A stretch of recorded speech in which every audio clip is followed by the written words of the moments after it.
നമ്മൾ ഇന്നത്തെ വീഡിയോ വെച്ചാൽ നമുക്ക് ചായ കുടിക്കാൻ പോയാലോ. നല്ല അടിപൊളി വടയും ചട്ടി കിട്ടുന്ന സ്പോട്ട് ഉണ്ടാവാം. വടയും ചായ കിട്ടുന്ന സ്പോട്ട് മായി സ്റ്റേഷനുമില്ല, റെയിൽവേ സ്റ്റേഷന്റെ മുന്നിൽ. നാട്ടിലേക്ക് പോയാലോ. മായി എത്തിയേട്ടാ. ഇപ്പോൾ സ്റ്റേഷൻ എന്ന് കണ്ടപ്പോൾ ആർക്ക് മനസ്സിലായി കേട്ടാ. ഫുള്ള് ഹൈടെക് ആക്കി, ഗാർഡനും ഫുള്ള് മാറ്റി പണിഞ്ഞ് അടിപൊളിയാക്കി. തുറന്നാൽ മതിയേനു, തുറന്നിട്ടുണ്ടാവില്ലേ? തുറന്നാൽ മതിയേനു. ഞാൻ ഇന്നലെ ഇവിടെ വന്നിരിക്കുന്നു. ഇന്നലെ കുടിച്ചാൽ ഒരു 2 മണിക്ക് തുറക്കുന്ന പറഞ്ഞത്. ഇപ്പോൾ 3-3:30 4 മണിയൊക്കെ ഉണ്ടാവും. ചായ മടേ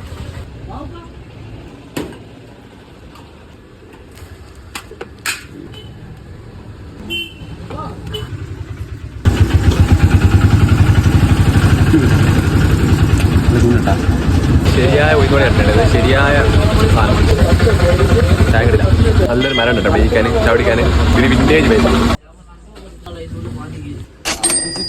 പോയി നമ്മളെല്ലാം കഴിഞ്ഞേട്ടാ. നമ്മള് പോയി കുടിച്ച് വന്ന് എന്താ ട്രൈ ചെയ്യണം കേട്ടാ. ശരിയായ വടയും ചട്നിയും ചായയും, അതാ അവിടുത്തെ സാധനം. അപ്പം എന്താ പറയാ, ഇവിടുന്ന് കുടിച്ചവരെല്ലാം കമന്റ് ചെയ്യാം. അപ്പൊ എന്താ ട്രൈ ചെയ്യാം. അപ്പൊ ശരി.